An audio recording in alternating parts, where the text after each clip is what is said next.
A new shield system and revenge system is being added in the Clash of Clans update, alongside the Springtrap rework, Town Hall, weapon level removals, and so much more, which I'm going to break down for you in this first sneak peek. Tomorrow is then when we will break down the new ranked system, so be sure to subscribe to see that. We do only have a small percentage of viewers subscribed to the channel, so if you enjoy my Clash of Clans content, I'd obviously recommend doing so. Due to this update splitting matchmaking into battles and ranked battles, though, that is why a new shield system is being implemented. This is called the Magic Shield. It will be replacing both the Village Guard and the regular shield that we had previously. So both of those are being removed. There is now only the Magic Shield. It is a lot more straightforward though, because if you didn't know how the system worked previously, the attacker needed to use 30% of their army, get a certain amount of destruction for you to then be granted a shield.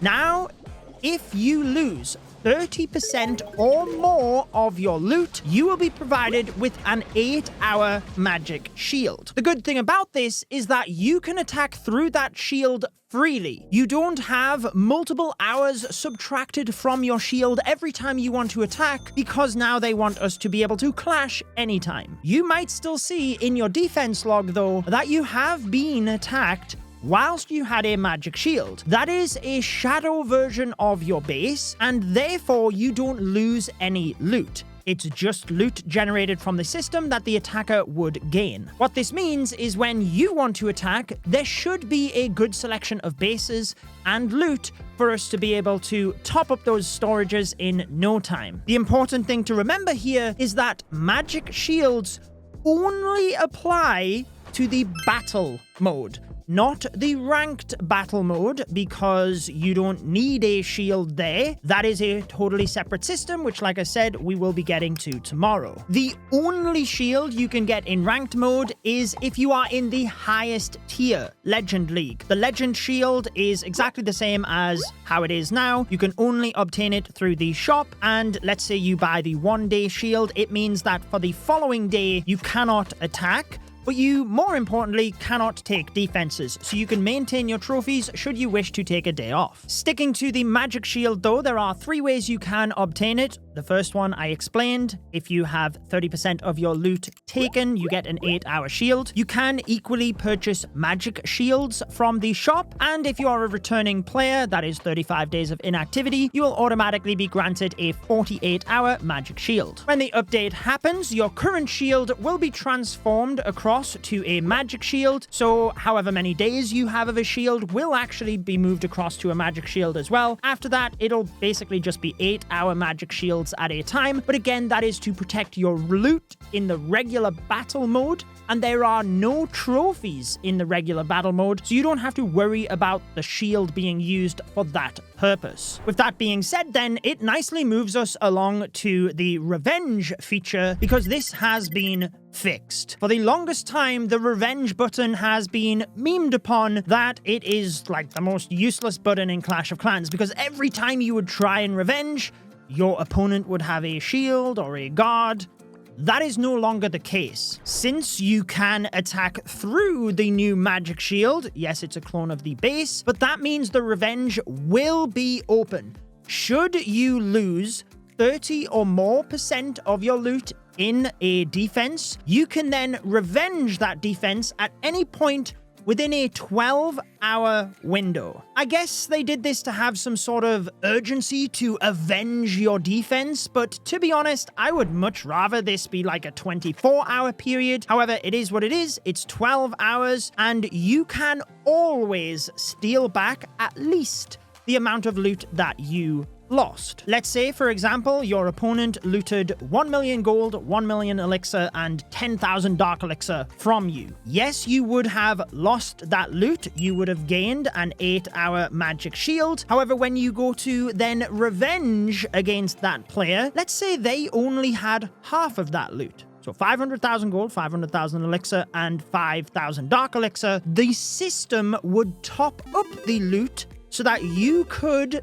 revenge and get back the loot that you had lost. Should the player have more loot than you lost, well then you might actually get a profit, but you will always be able to loot back at least what you lost. The cool thing about revenges is that they can now contribute to your star bonus as well. You can get event currency from them. You can even get chests if there's a treasure hunt event going on. So I think this is a great change to the revenge feature overall, and hopefully it means that more players can use and enjoy that moving forward. A couple of little caveats here. So whilst it is only the 12-hour window, again, I'd like to see that extended, but after that 12-hour window, you would not be able to revenge that specific player. Should you go to revenge and press the attack button, then exit out, you can't then go back into the revenge again. For whatever reason, if replays are invalidated, this happens a lot when there are balance changes, for example, then you equally are not allowed to revenge in that instance, and which has always been the case,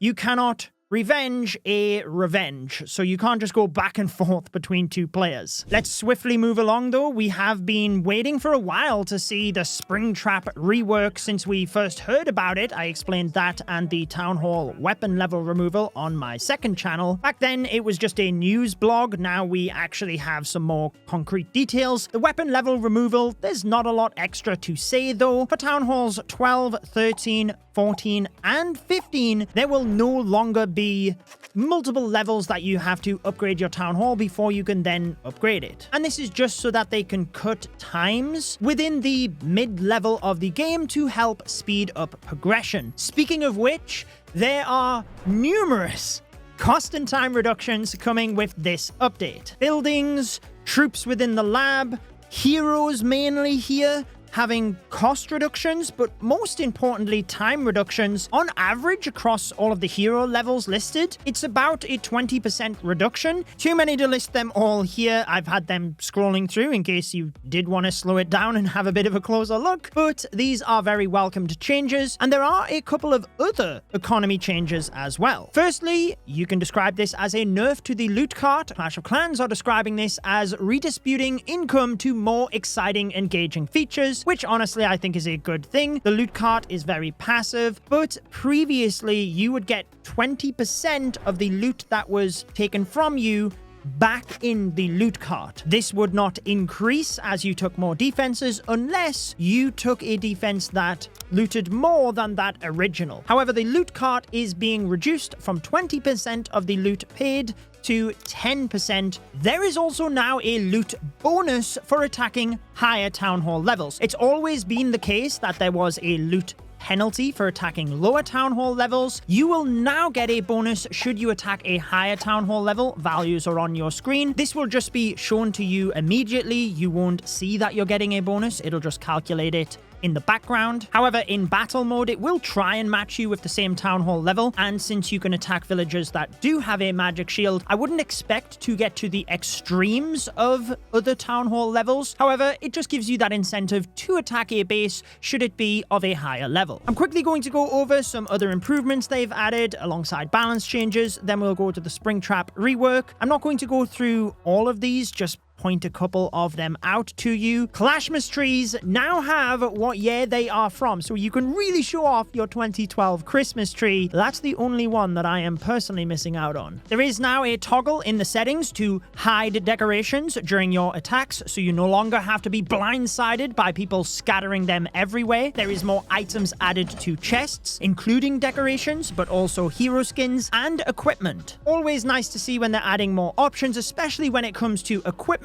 so that we can obtain those easier as well. The previous heroic torch equipment was listed there, and it is also within the balance changes as well, because the movement speed will now apply to the Grand Warden as well. Defensive furnace troops that are maxed, one maxed fire might will now no longer totally wipe out maxed level healers. A couple of platform deprecations, so if you play on any of these, please connect your account to Supercell ID so that you do not lose it. You should do that anyway for security reasons. Plus, due to the Supercell store, you can actually gain in-game items for free there every single month, even if you don't make purchases. Should you make purchases, you gain a lot more free rewards, and you can also support my channel with code Judo before doing so. It is very much appreciated. Bug fixes, I normally just quickly put these on your screen so you can pause and have a look if you're interested. Nothing groundbreaking for this one though. Now to the Springtrap rework that we had heard a little bit about, but we just didn't know any of the specifics. Previously, it only had a spring capacity where troops under that housing space could be sprung, but that could include multiple troops. So for example, 3 Hog Riders